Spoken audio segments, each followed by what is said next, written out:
There's a common saying at Bethel.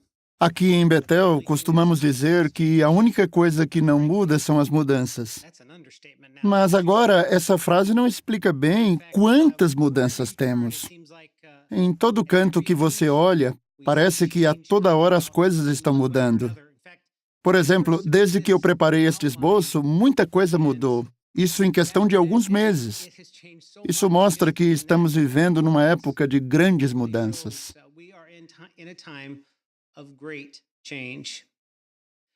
Aliás, a nossa organização começou com mudanças. O grupo do irmão Rússio, lá naquele tempo, pesquisava a Bíblia. E quando eles viam que algo em suas crenças não estava de acordo com a palavra de Deus, eles faziam as mudanças necessárias. Desde então, sempre houve mudanças.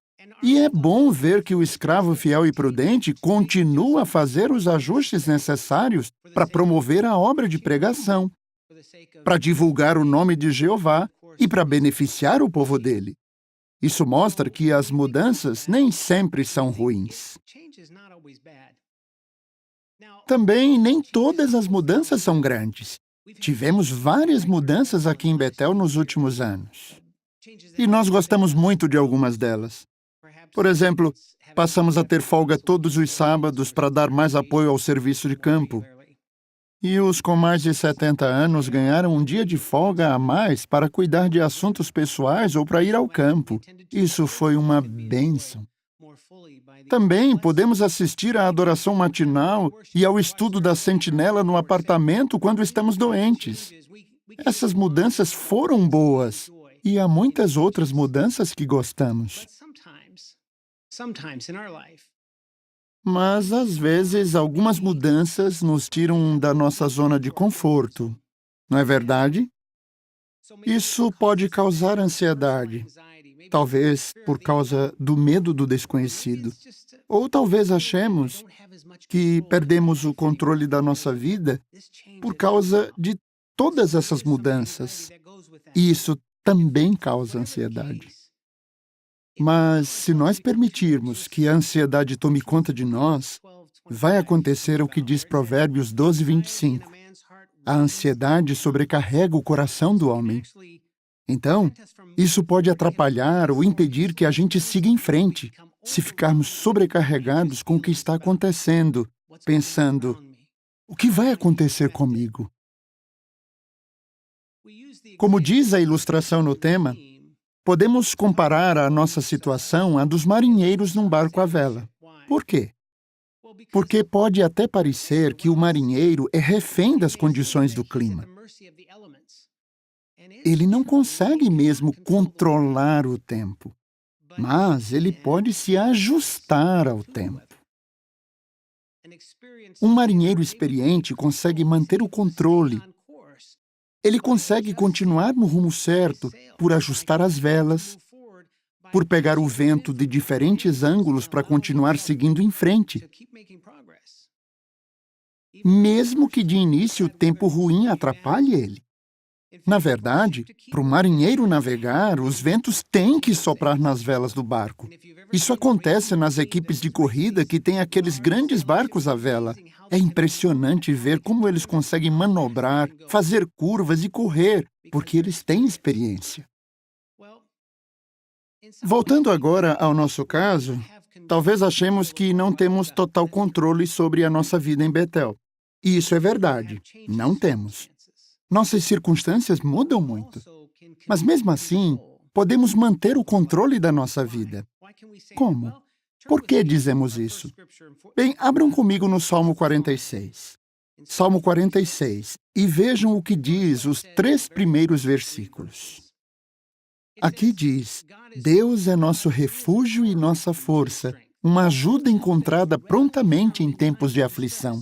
Por isso é que não teremos medo, ainda que a terra se transforme, ainda que os montes caiam nas profundezas do mar, ainda que as águas do mar façam estrondos e espumem, ainda que a sua turbulência faça os montes tremer. É claro que essa é uma situação extrema. Não estou dizendo que Betel é assim. Mas, pensa bem, O salmista disse que mesmo que houvesse grandes mudanças em toda a terra, os montes caíssem no mar e os oceanos ficassem violentos, mesmo assim, ele não precisava se preocupar. Ele estava no controle, ele não tinha medo. Por quê? O versículo 1 diz: Deus é nosso refúgio e nossa força, uma ajuda encontrada prontamente em tempos de aflição. Por isso é que não terei medo. É por isso que o salmista não tinha medo. Jeová é nossa força. Ele é nosso refúgio. Ele é estável, nunca pode ser desestabilizado, e isso nos dá confiança. Podemos ter certeza de que enquanto confiarmos em Jeová, nada vai nos desestabilizar permanentemente. Mas se a gente desestabilizar por um tempo, se o mar estiver agitado demais, fazemos os ajustes, porque temos Jeová que nos ajuda a fazer isso.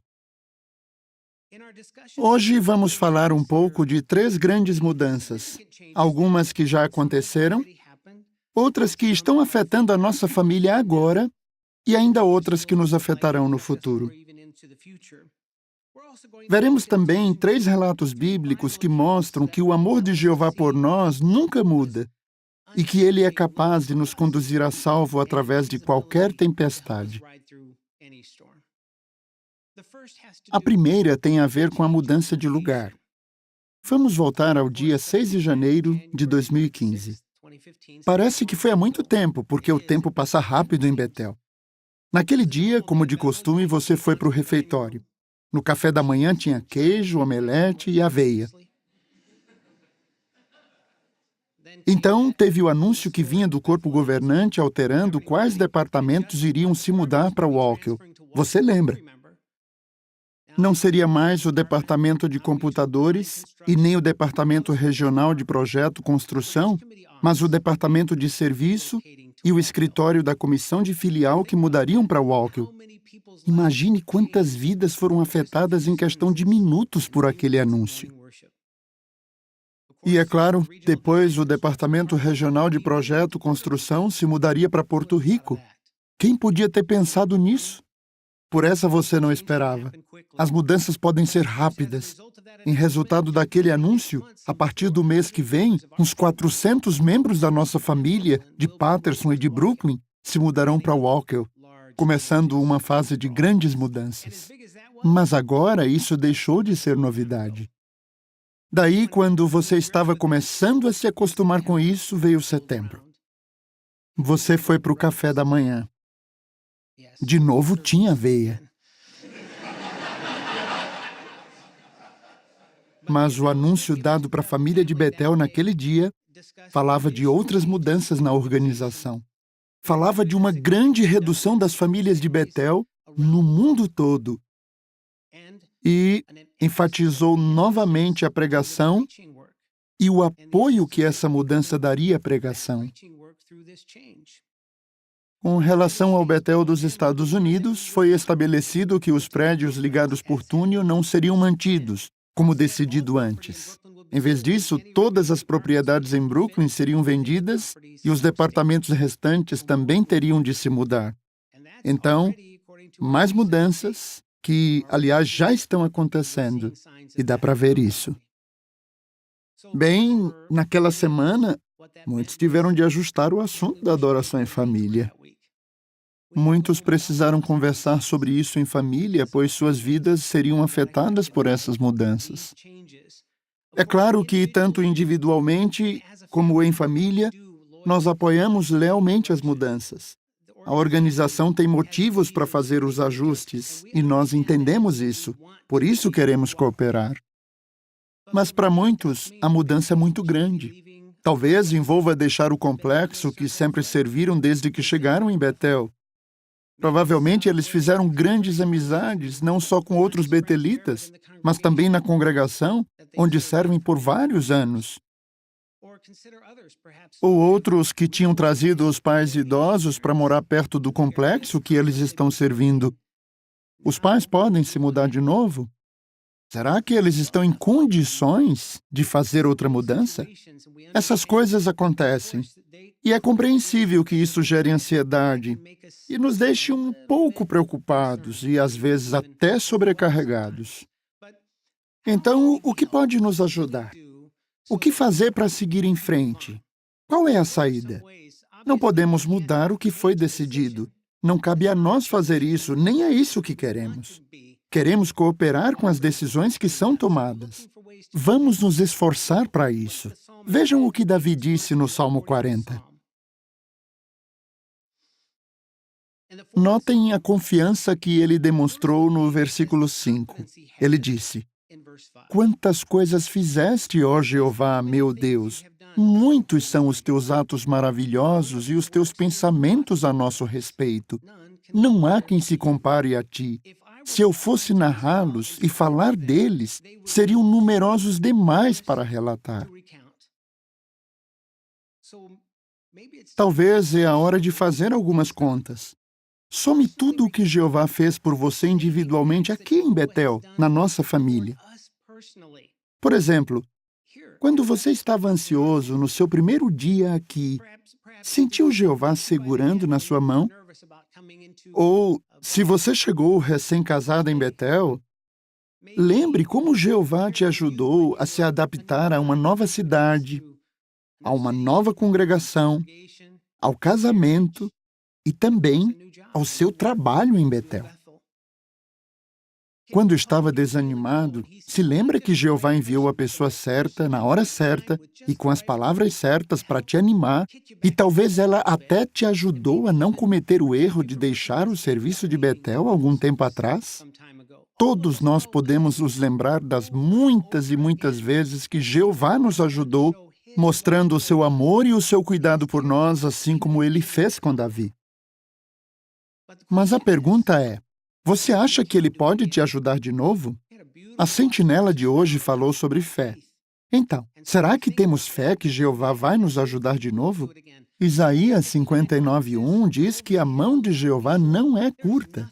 Não há nada que ele não possa fazer para os que são fiéis a ele. Some as vezes que ele te ajudou. Talvez seria bom fazer uma lista. Além disso, orar sobre isso pode te ajudar a ver que Jeová cuida bem de você. Há também outro grupo que foi afetado por aquele mesmo anúncio. Eles talvez estejam ansiosos porque não vão mudar para outro complexo. Talvez eles já estavam confiantes que iriam se mudar e estavam ansiosos para isso. Eles já tinham se acostumado com a ideia da mudança, tinham se ajustado. Eles pensaram: tudo bem, já estou pronto. Mas agora eu não vou mais. Talvez você pensou: por que eu não vou? Meu departamento vai, o meu trabalho vai, os meus amigos vão. E eu fiz alguma coisa errada? Não, não é isso. Mas decisões tiveram que ser feitas. E agora? Como reagir e lidar com esses sentimentos ruins? Provérbios 13:12 diz: a expectativa adiada faz adoecer o coração. Mas a nota ao pé da página para esse versículo, em expectativa, diz esperança. E quando algo que a gente esperava não acontece, ficamos desapontados. Isso é natural. Mas a pergunta é: será que vamos permitir que as emoções tomem conta de nós? Vamos permitir que isso tire a gente da rota, diminua nossa velocidade ou faça a gente mudar a direção por um tempo? Às vezes, parece que não estamos indo mais para a mesma direção que íamos antes, ou que não conseguimos mais progredir tanto.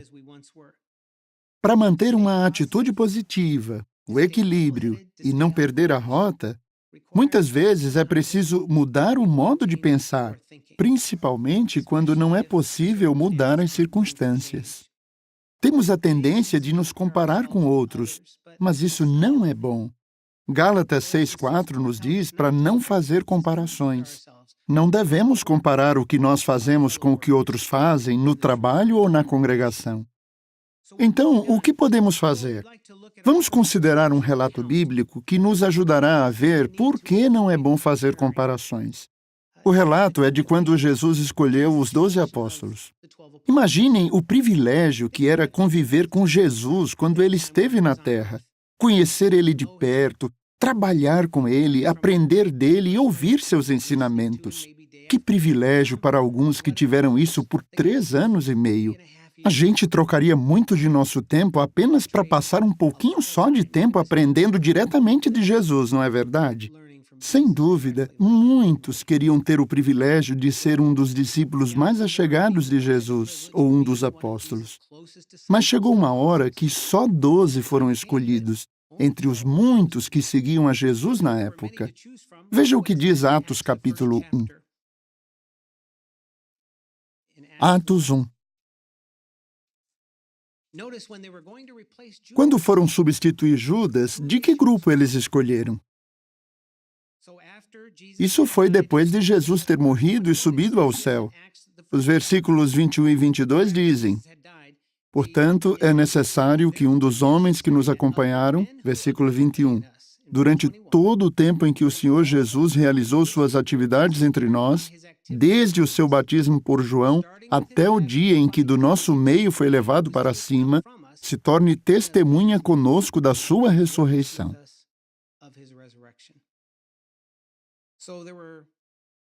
Ele tinha muitos seguidores. Eles conheciam os seguidores e podiam escolher dentre eles. Agora, voltando um pouco no tempo, 1 ano e meio depois de seu batismo, Jesus escolheu os 12.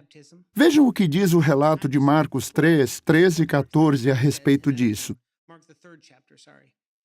Marcos 3. Veja o que diz o versículo 13. Ele subiu a um monte e convocou os que ele quis, e eles se dirigiram a ele. Formou então um grupo de 12, a quem deu o nome de apóstolos, aqueles que o acompanhariam e que ele enviaria para pregar, com autoridade para expulsar demônios. Como vimos, Jesus os escolheu entre os muitos discípulos. O relato de Lucas diz que ele orou a noite inteira para isso. Então ele desceu do monte e daquela multidão de discípulos ele escolheu os 12. Agora, imagine que você está ali.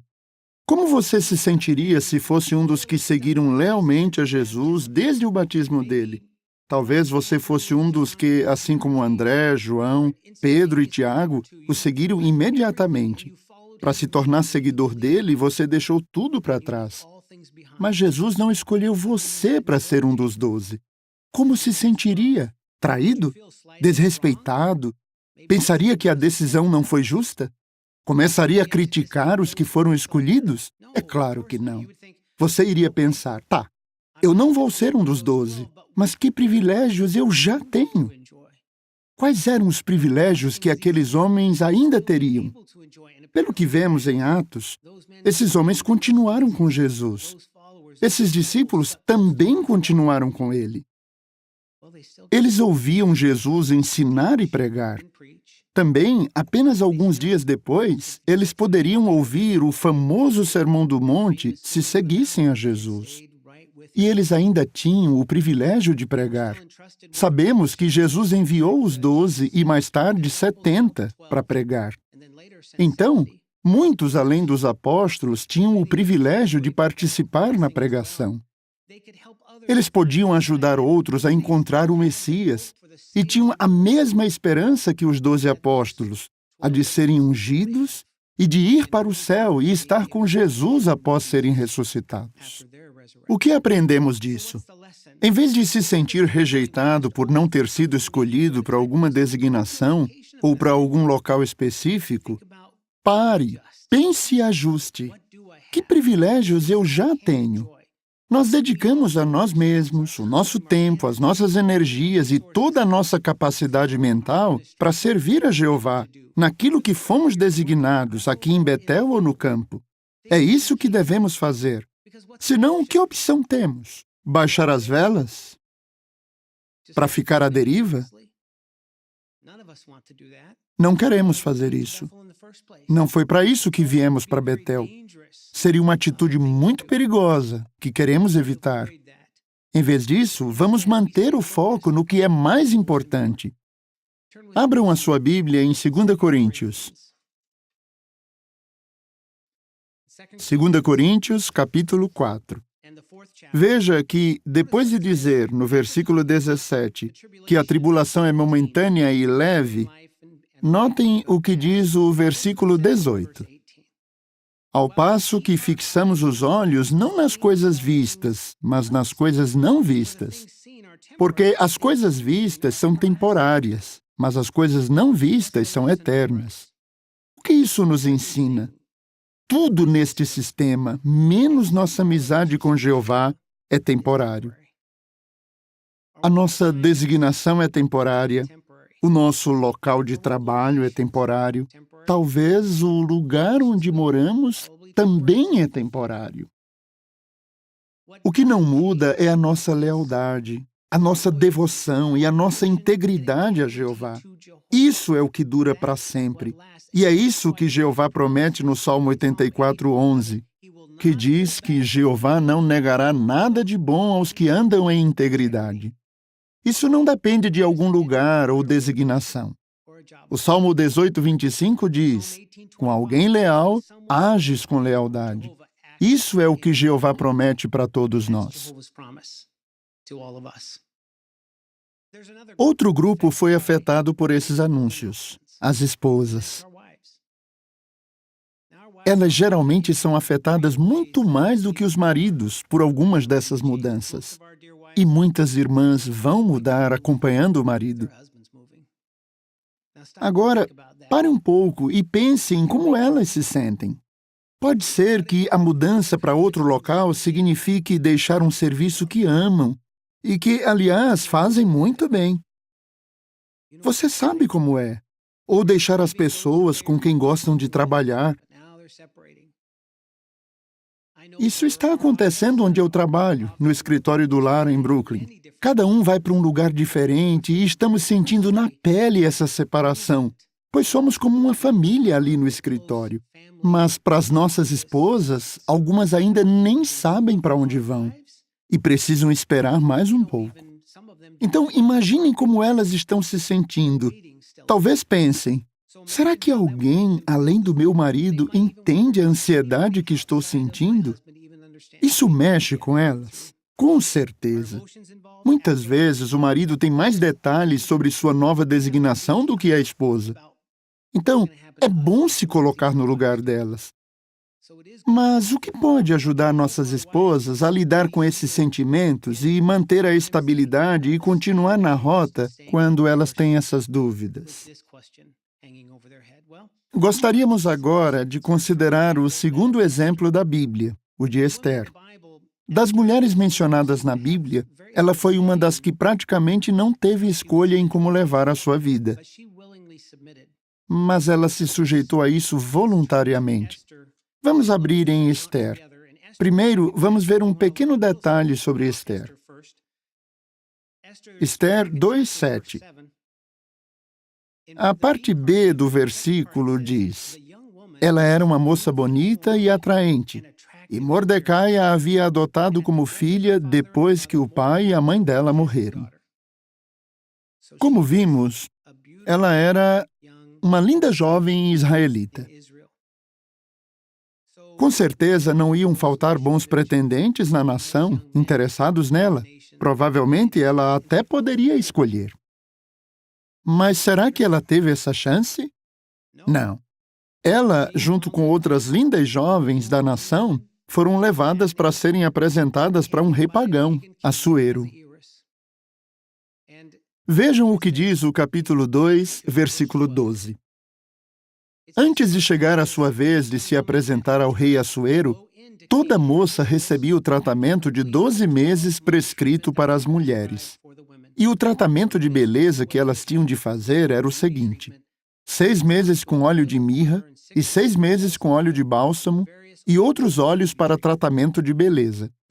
E o versículo 14 diz: ela entrava na casa do rei ao anoitecer e na manhã seguinte ia para a segunda casa das mulheres. Então, ela não pôde escolher um bom jovem para ter uma família, servir a Jeová e alguém que talvez até poderia se tornar um antepassado do Messias.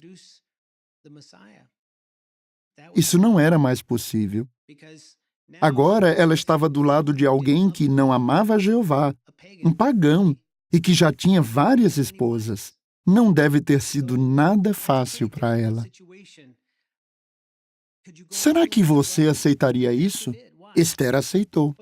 Por quê? Segundo o relato, Mordecai lhe disse: não diga a ninguém que você é judia. Se soubessem disso, ela poderia ser mandada embora ou até mesmo perder a vida. Esther 2:20 diz: Esther não falava nada sobre seus parentes e seu povo, conforme Mordecai havia lhe orientado. Esther continuava a obedecer às instruções de Mordecai, assim como fazia quando estava aos cuidados dele. Esther deixou de lado as suas preferências pessoais e seguiu aquele conselho. Nós sabemos o que aconteceu. Ela demonstrou fé e se tornou rainha. Mas o que estava por trás de tudo isso? No capítulo 4, na última parte do versículo 14, Mordecai disse: quem sabe se não foi para uma ocasião como essa que você se tornou rainha? Jeová usou ela. Esther estava pronta para obedecer, mesmo em situações muito difíceis, que seria um grande desafio para qualquer irmã hoje. Isso mostra que ela tinha qualidades muito valiosas. Mas será que em algum momento Esther olhou para trás e se arrependeu da sua decisão, pensando na vida que gostaria de ter levado? Bem, se isso aconteceu, tudo o que ela tinha que fazer era olhar para cada criancinha que passasse por ela e lembrar do que ela fez. O seu altruísmo tinha salvado a vida daquelas criancinhas. Ela foi uma mulher que teve muita fé e se tornou um grande exemplo. Não é diferente com as nossas irmãs. Vocês não estão aqui só por causa do seu marido. Vocês fizeram uma escolha consciente de vir para Betel. Vocês aceitaram levar uma vida abnegada no serviço de Betel. Sabemos disso. Você poderia ter dito não. Quando seu marido te perguntou, você tem vontade de se casar e servir em Betel? Se você dissesse não, ele iria atrás de você do mesmo jeito. Ou, no caso das irmãs, que talvez tenham sido designadas para servir numa nova modalidade com o marido. Depois de conversarem e orarem a respeito, se você dissesse não, seu marido teria aceitado. Mas você não fez isso. Você deixou de lado as suas preferências para aceitar a mudança. Sabe, muitas vezes falamos sobre quando a gente estiver no paraíso e alguém nos perguntar: o que você fazia no velho sistema? Você não vai dizer: eu servi em Betel por causa do meu marido. Não, você vai dizer: eu servi em Betel com o meu marido. A gente serviu por tempo integral na época mais emocionante da história da Organização de Jeová e viu muita coisa que fortaleceu a nossa fé. E nós fizemos parte disso, parte dessa história. Nós nos sentimos privilegiados de servir com nossas esposas. Dedicamos a vocês as palavras de Provérbios 31:31. Que ela seja recompensada pelo que faz e que seja elogiada nos portões da cidade pelas suas obras. Esse é só um tipo de mudança. Vamos falar agora sobre outro tipo de mudança que está afetando muitos de nós. São as mudanças de designação. Nós já falamos de redesignações, mas agora vamos considerar especificamente o caso dos irmãos que servem como trabalhadores temporários. Alguns de vocês são voluntários temporários que deram o sangue nos projetos de Walker e Warwick, e nós somos muito gratos por isso. Muitos de vocês chegaram quando havia apenas um monte de terra e agora temos esses belos prédios. Nos dois locais, foi muito bom ver trabalhadores dispostos. Mas agora chegamos à etapa final, e a maior parte do trabalho em Walker vai terminar em alguns meses. E a mudança para Warwick vai começar em 1º de setembro. Isso é emocionante. Mas talvez alguns pensaram: se eu tivesse me esforçado mais, se eu tivesse passado mais tempo aqui, talvez eu podia ficar. É natural pensar assim. Mas agora sabemos que muitos vão para casa. Uma grande mudança para vocês. Talvez estão pensando o que vão fazer depois. Onde vão encontrar a mesma alegria? Onde vão encontrar um trabalho tão satisfatório como o que têm aqui? Vocês merecem elogios. Gostaria que vissem a história de Bezalel. A gente sempre se lembra dele nas construções, não é verdade? Abra, por favor, em Êxodo, capítulo 31. Vamos dar uma olhada nesse texto para ver a história de Bezalel. Vejam o que os versículos 2 e 3 falam. Veja, escolhi Bezalel, filho de Uri, filho de Ur, da tribo de Judá. Eu o encherei com o Espírito de Deus, dando-lhe sabedoria, entendimento e conhecimento de todo tipo de trabalho de artesão. E o versículo 6 diz, além disso, para ajudá-lo, designei Oliabe, filho de Aizamaque, da tribo de Dan. Também encherei de sabedoria o coração dele e de todos os que são habilidosos, para que façam tudo o que ordenei a você. Jeová deu uma designação muito importante para Bezalel. Ele ia supervisionar a construção do tabernáculo, mas não só do tabernáculo, mas de tudo o que havia nele, a mobília, os utensílios, a arca do pacto, a tampa da arca, as mesas, os altares e até a roupa dos sacerdotes. É impressionante tudo o que ele e os outros artesãos conseguiram fazer. Mas não é impressionante também o que o Espírito de Jeová habilitou vocês realizarem em Walking e Warwick? Vocês vieram com algumas habilidades e aprenderam outras. Assim como Bezalel, vocês tiveram a ajuda do Espírito de Jeová. E sem dúvida, Bezalel era admirado e elogiado pelo que fez. E o mesmo acontece com vocês.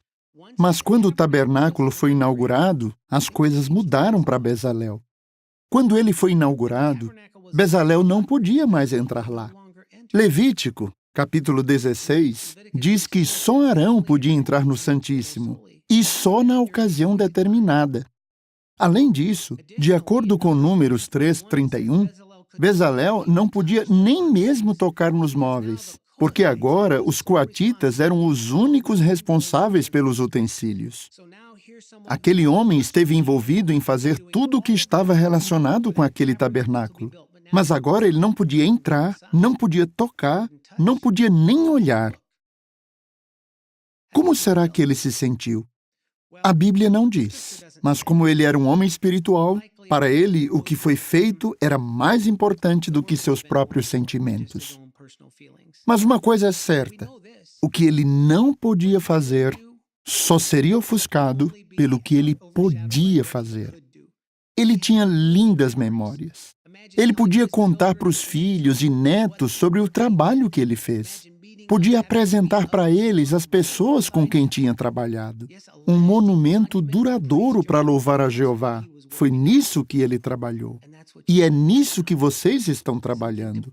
Algo para louvar a Jeová, para divulgar o seu nome. Agora, imaginem como Bezalel ficará feliz quando souber que a sua fidelidade e o que ele fez foram registrados na Bíblia, para o nosso benefício. O que aprendemos disso? O fato de você ficar ou não em Betel não tem nada a ver com a qualidade ou o reconhecimento pelo seu trabalho. Na leitura da Bíblia da semana passada, foi citado o 2 Crônicas 15:7, que diz: mas quanto a vocês, sejam fortes e não desanimem ou não deixem suas mãos cair, pois vocês serão recompensados pelas suas ações. Então, não há motivo para ficar desanimado. Assim como Bezalel, você sempre terá boas lembranças para compartilhar com outros. Você poderá trazer sua família e mostrar para eles as coisas que ajudou a construir. Essas lembranças ninguém poderá tirar de você. Talvez você vai querer contar das viagens de ônibus. Eu sei que vocês aqui gostam muito dessas viagens. Uma vez, um mecânico que estava trabalhando até tarde no ar-condicionado de um ônibus me disse: não é nada legal um ônibus abafado, com 60 trabalhadores suados, preso no trânsito congestionado no meio de Manhattan, voltando para casa. Mas pense nessas lembranças. Pense nas coisas que deram certo e nas coisas que não deram tão certo assim. É dessas coisas que você vai falar toda vez que encontrar alguém que você trabalhou junto.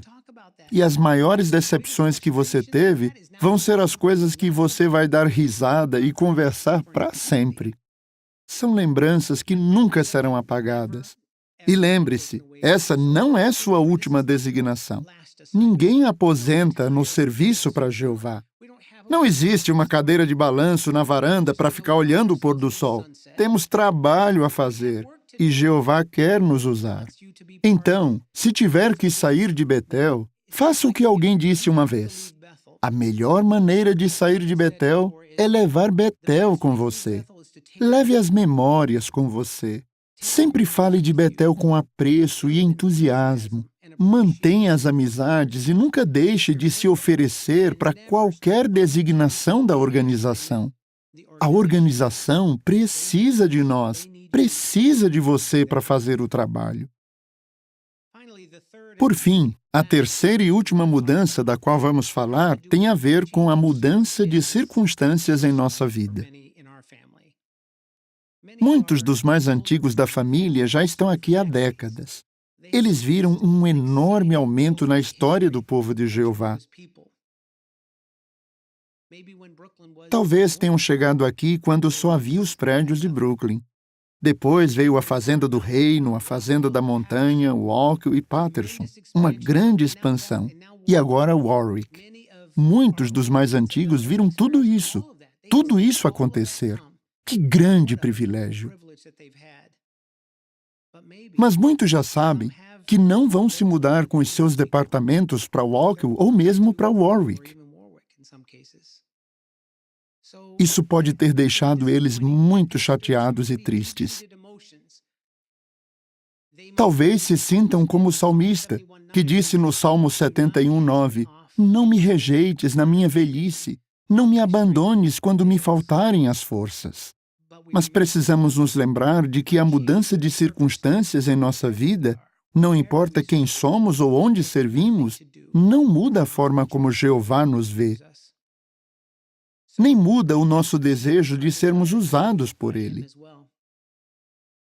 Semana passada, o irmão Larson falou sobre Isaías, capítulo 46, e essa passagem é muito apropriada quando falamos sobre esse assunto.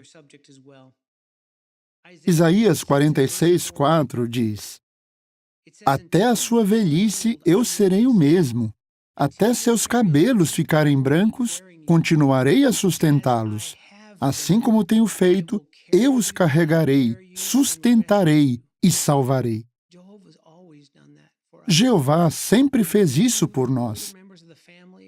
E os irmãos mais velhos da família, com décadas de serviço fiel, têm mostrado como deixar Jeová fazer isso. É esse Deus imutável que nos mantém firmes.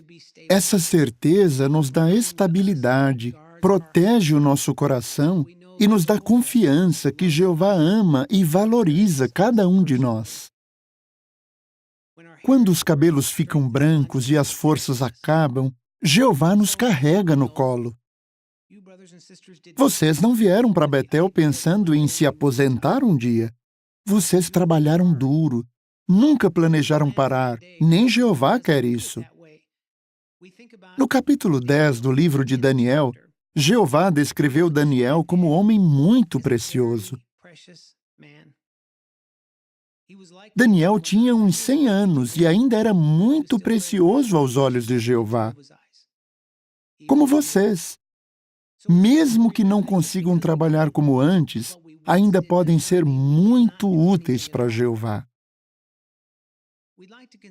Por último, gostaríamos de considerar o exemplo do apóstolo João, para entender melhor o assunto. João foi um instrumento poderoso nas mãos de Jeová. Ele era um homem ativo, de muita fé. Jesus chamou João e o irmão dele de filhos do trovão. Isso mostra que eles eram bem dinâmicos.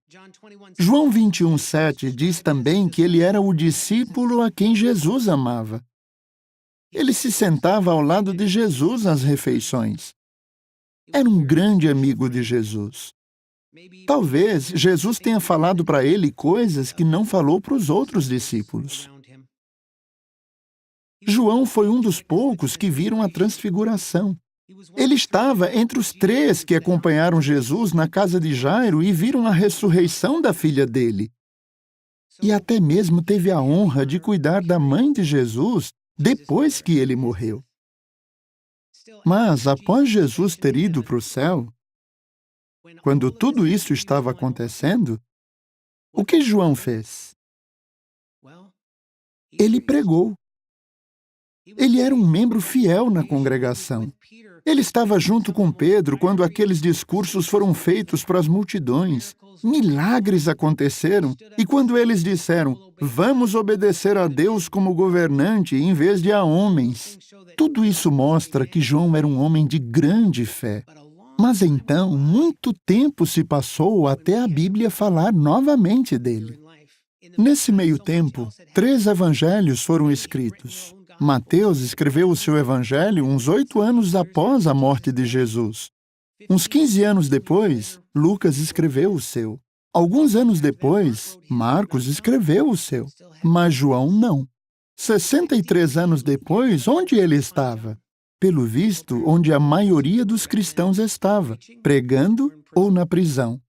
Vemos isso em Apocalipse 1:9. Na época, ele já estava com bem mais de 90 anos. Ele era o último apóstolo que ainda estava vivo.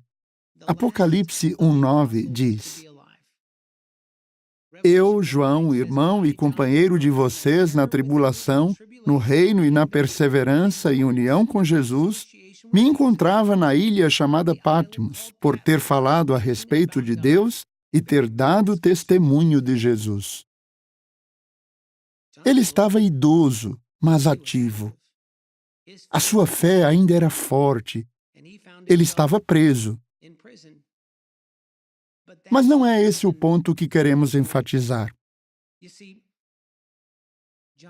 Ali, João recebeu o que, sem dúvida, foi o maior privilégio que ele teve na vida. Jeová revelou a ele uma emocionante visão do futuro, uma visão do que aconteceria no tempo do fim e na terminação do sistema. Ele escreveu a visão do Apocalipse. E depois disso, ele escreveu o seu Evangelho e 3 outros livros que levam o seu nome. Acha que ele era inútil? Não. Ele estava no seu auge. Não é impressionante? Às vezes, podemos achar que não somos capazes de fazer mais nada. Mas Jeová não pensa assim.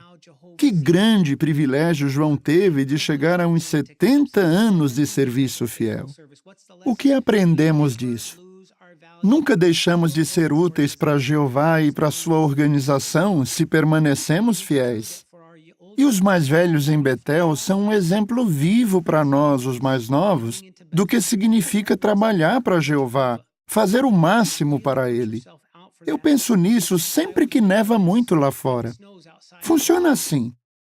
O departamento de transporte sai para ver se dá para andar lá fora. Daí, falam com o escritório do lar, que fala com a comissão de filial para poder anunciar que tem muita neve para sair na rua. Sabe o que é mais complicado? Achar uma forma de convencer os mais velhos de que eles não precisam sair. Não é fácil convencer eles de que isso não é pecado. E se as calçadas secarem antes de meio-dia, eles saem para trabalhar. Com certeza, vocês nos ensinaram a ser zelosos e dedicados a Jeová e continuam nos ensinando. Vocês são como uma árvore que atingiu a plena madureza. São muito mais valiosos do que as árvores novas que ainda não produzem frutos. Vocês são como grandes árvores de justiça para Jeová. Então, essas são algumas das mudanças que afetam a todos nós. Não falamos de todas elas, só de algumas. Mas as mudanças são uma realidade da vida, e todos nós somos afetados por elas. E podemos esperar que elas vão continuar acontecendo. Mas uma coisa é certa, Jeová nunca muda. Ele nos manterá firmes, estáveis. Ele é o nosso refúgio e a nossa força. Você acha que alguns dos personagens bíblicos que falamos hoje podem te ajudar? Bezalel, Esther e o apóstolo João? Vamos voltar na nossa ilustração. É muito difícil um barco à vela ir em linha reta até o seu destino, só se o tempo estiver muito bom. Mas quando se viaja contra o vento, é preciso ir em zigue-zague. A organização já usou essa ilustração ao falar de ajustes e mudanças. Isso significa fazer manobras em zigue-zague para o vento bater nos dois lados da vela e empurrar o barco para frente em vez de ir contra o vento. Nossa vantagem é que Jesus está no leme e ele sabe exatamente em que direção ir. E não somos os únicos afetados pelas mudanças em Betel. 1 Coríntios 12:25 diz que não deve haver divisão no corpo, mas todos os membros devem ter o mesmo cuidado uns com os outros. Pensar nos outros nos ajudará a não nos concentrar em nós mesmos. Muitos estão mudando de designação. Os trabalhadores temporários, membros da família de Betel e outros se mudarão em breve. São mudanças que afetam a todos nós, mas Jeová é o mesmo, assim como lemos no Salmo 46. Ele vai estar com a gente, aconteça o que acontecer. Será que vão acontecer mudanças maiores e mais empolgantes? O irmão Let falou sobre isso no estudo da Sentinela hoje. O Armagedon está aí. Quer uma mudança maior do que essa? A maldade vai ter ficado para trás. O paraíso vai ser realidade. Vai acontecer a ressurreição. A velhice e a morte vão acabar. Acreditamos nessas mudanças e não vemos a hora de elas acontecerem. Quando pensamos nisso, podemos ter certeza de que não importa a mudança que vier, não vamos só passar por ela, mas podemos aceitar ela.